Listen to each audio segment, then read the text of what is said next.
Hello everyone, my name is Andrew. If you don't know me, you should subscribe, but today I'm going to be doing a video about 5 books that are all 5-star fantasies. Sorry that I haven't uploaded in over a week. I usually try to upload twice a week, but that didn't really happen because I've been reading a lot more than filming, so sorry, I will try to do better.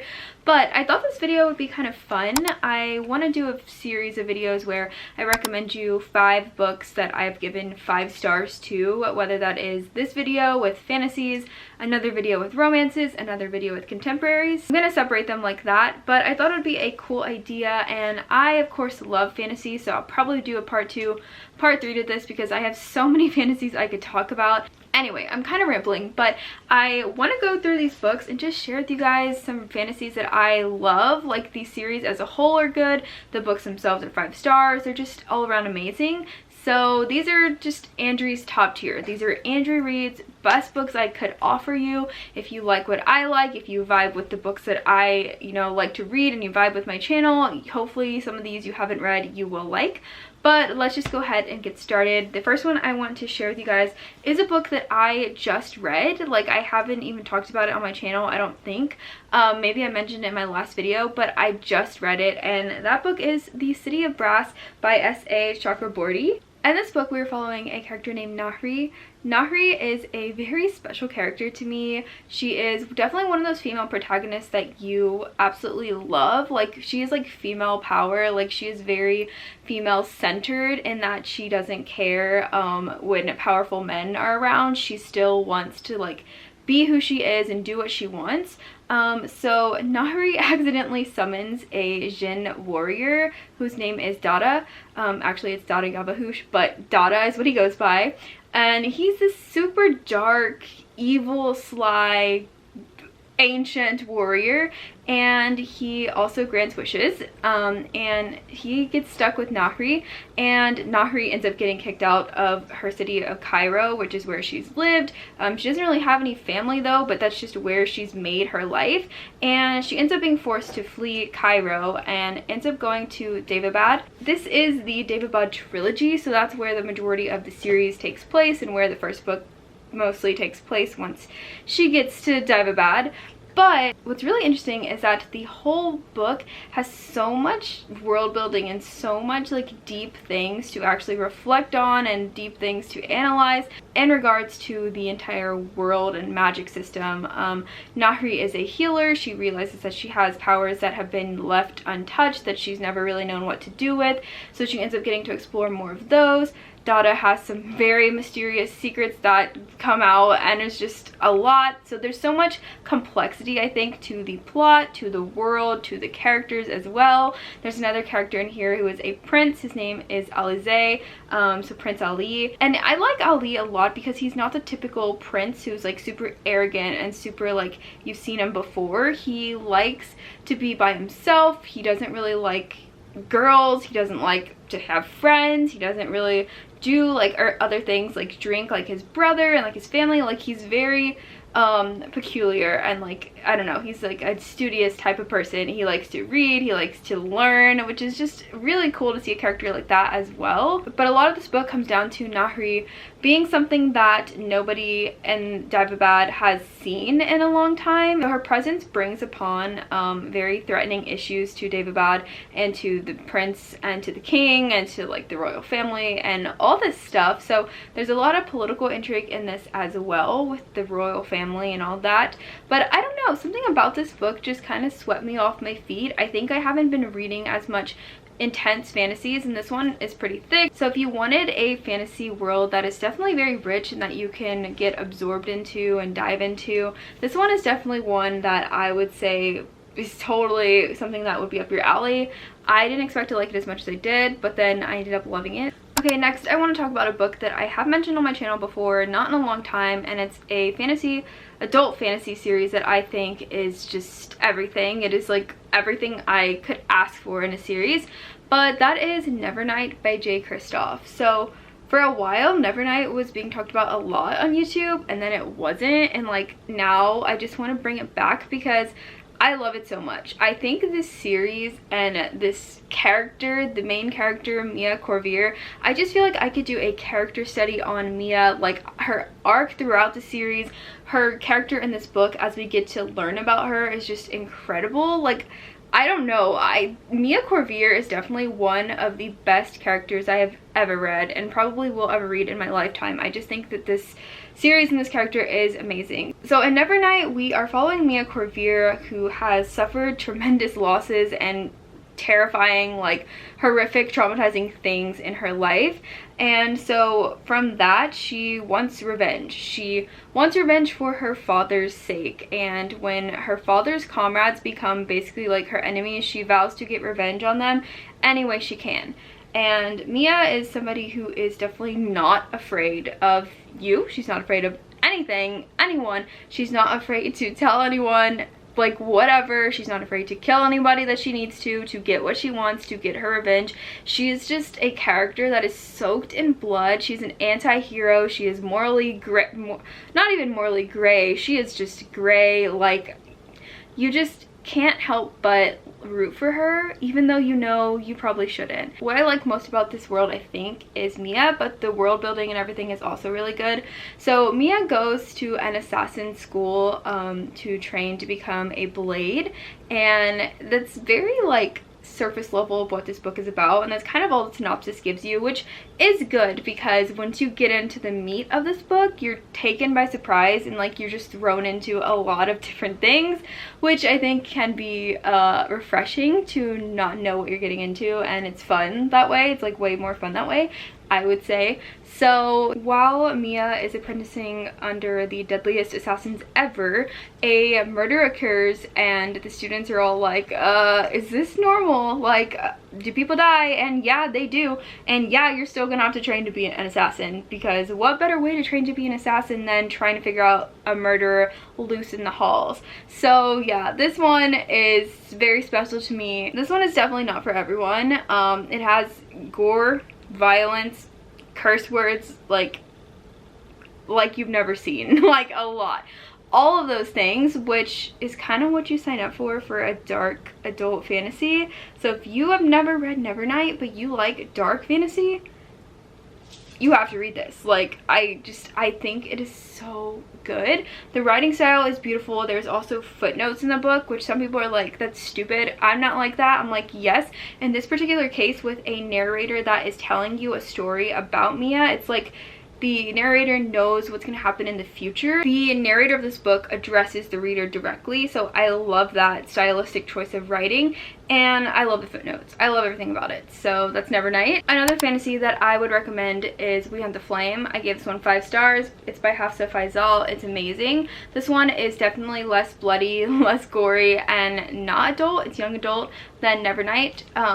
But this one is still just as good. So if you don't like a dark fantasy, We Hunt the Flame could be a young adult fantasy option that you could go to. But this one is about a girl named Zafira who is a hunter, but everybody thinks she is a boy. She's hidden herself very well to feed her village and feed her people, and everybody thinks she's a boy, so she's keeping that a secret. On the other hand, we have Nasir. He is a prince who does whatever his father tells him. He kills anybody his father says, even if he doesn't want to. He's kind of got to the point where he doesn't feel the remorse anymore, and he just does it. So the two cross paths when Prince Nasir is set out to find the hunter, and Zafira is the hunter, and they both end up trying to find this certain magical object that they both need for different reasons for themselves, and that sets them off on a very enemies to lovers trek. This one, I would say, is a series that has romance. Some of these other fantasies don't have too much romance, like City of Brass doesn't have that much. But We Have the Flame, I would say, is a lot centered towards the end and throughout the rest of the series in the next book on some romance aspects. This one is inspired by ancient Arabia, so you definitely have the cultural, deep, rich world building from there. And this one I would say is a bit more straightforward if you are trying to get into a more complex fantasy but not something too intense. I think this one is a good beginners. It still causes you to recall a lot of language and things like that, but it tells you exactly what everything is, so that's not really a big problem. But this one, I love Nasir and Zafira's relationship. That's definitely one of my favorite things about this fantasy. And I love the world as well. It has a great cast of characters that are all really funny, and yeah, it just deserved 5 stars so much. And that's what I got. The next fantasy I want to talk about is This Woven Kingdom by Tahira Mafi. This is her newest book. It is a young adult fantasy, and I would say this one is more of a lyrical, like whimsical book, because Tahira Mafi just writes that way. So it's very pretty. But it's about a girl named Alize who is a servant that nobody suspects to be a secret like Jinn queen, which is what she is. She is heir to the Jinn throne. But the only thing is, on the other hand, we have Kamran, who is a prince, and his kingdom has eradicated all Jinn. Like, they are not allowed to use their powers, they're not allowed to have their own king and queens, they're not allowed to, you know, basically be alive. Like, they're just hidden, and that's why Alize is a servant who is like hiding from her people. And when Kamran comes across Alize in a very odd way, he is just kind of like taken aback by her, and he can't get her out of his head. And not only does Alize uproot his world, she also uproots the entire kingdom when it is revealed that she is the heir to the Jinn kingdom. And I think this one is definitely a little bit more of a book that centers around the romance. Like, if you like romance in your fantasy, I think you'll like this one, because I loved the romance in this one. I think this book won't be for everybody, but it was definitely for me, and I loved it so much, and I want more people to read it. So that's This Woven Kingdom. Last but not least, a 5-star fantasy that I have to throw in some variety here is a science fiction adult fantasy, Red Rising. Okay, yes, you're probably tired of me talking about it, but I always think that maybe somebody is watching one of my videos for the first time and has never heard me talk about any other books, so I just feel like I need to mention it. Red Rising is a science fiction book, takes place on Mars, and we're following the character Darrow. Darrow is a miner. He lives in Lycos. He is Darrow of Lycos, and he is just mining his life away. He has a wife, he's thriving, except he doesn't know that there are people living above the ground on Mars already, and that he is actually just a slave to the golds. The class society in this are like golds at the top, reds at the bottom. Darrow is a red. There's a lot of colors in between, greens, blues, pinks, that all do various array of things and are bred to do those things, which is a interesting take on how certain people act because of the way they're bred. Like, there's so many little niche things you could go into in this book, and I do, like in this series, like, and I do think about these things. But in this one, I've described it before as Hunger Games on crack, because it is. There's a portion of this book where there is a certain, like, almost tournament, school activity thing that happens for the institution. Darrow ends up finding himself with a bunch of other golds.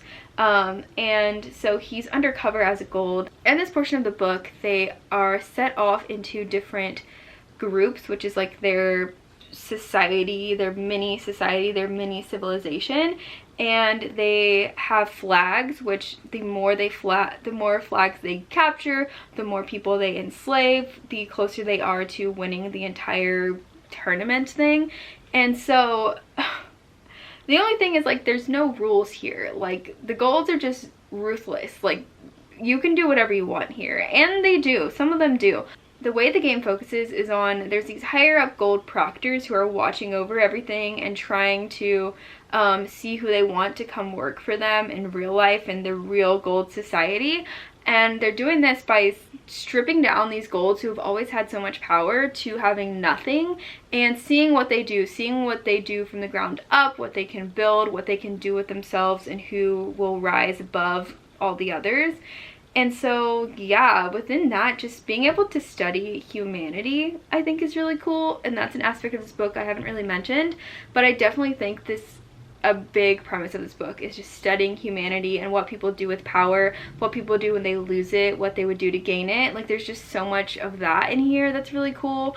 And it's set in a futuristic time where I think you see Pierce Brown's take on civilization and what they could become, and a lot of the ways that mankind will fall back into the same routine in the same way that they have set themselves up for failure every time. Like, I don't know, there's just so much I could go on about Red Rising. So if you haven't read it, once again, I'm here to tell you to read it. That's gonna be it. So I hope I explained these good. I haven't read some of them in a while, but I hope I got the gist of the book to you. Yeah, and just all in all, I love all of them. They're all 5 stars. Like, you can't go wrong with trying any of them out because I love them. But, you know, I do know people who don't like some of these books at all. So it's just, you know, always so crazy to me that people can, one person can love something, one person can hate it. It's just like, it's just how it goes. It's how the world works. So if you don't like any of these, that's fine. But if you love any of these, let me know, because we are like on the same wavelength. We are the same. But that's all I have to say. I will have my social media linked down below. You can check it out, some ways to support the channel and all that. But I'll see you in the next one, and I hope you enjoyed.